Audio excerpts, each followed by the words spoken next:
here's the rock monster.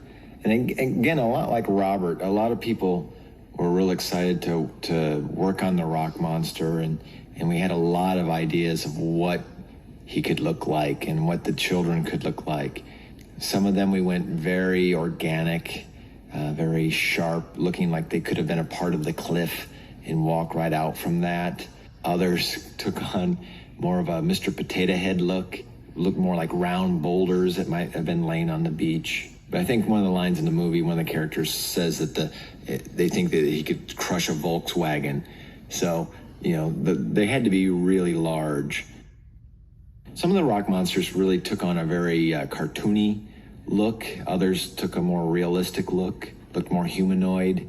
Others felt more just like something you would have never seen before, just very much like a boulder or rock.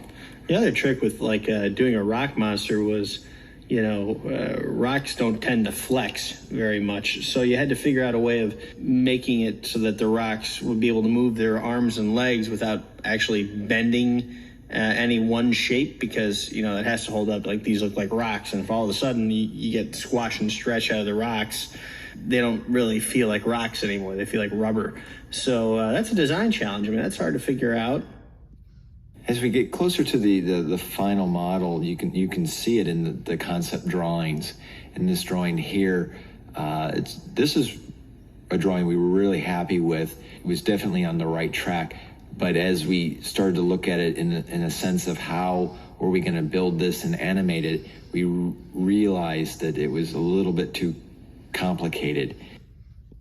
And so here in the final lineup, where we have, again, our front view, back view, side view, and three-quarter view, we've simplified a lot of the little smaller shapes and tried to incorporate them into bigger shapes, so we can have just elbow joints and shoulder joints and a waist.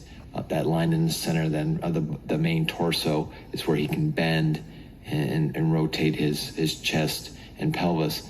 So as we get to the final drawings, we do have to take into account how is it going to move, how are we going to actually build this character. You try not to lose a lot of the early development drawings and the fun things that you draw along the way.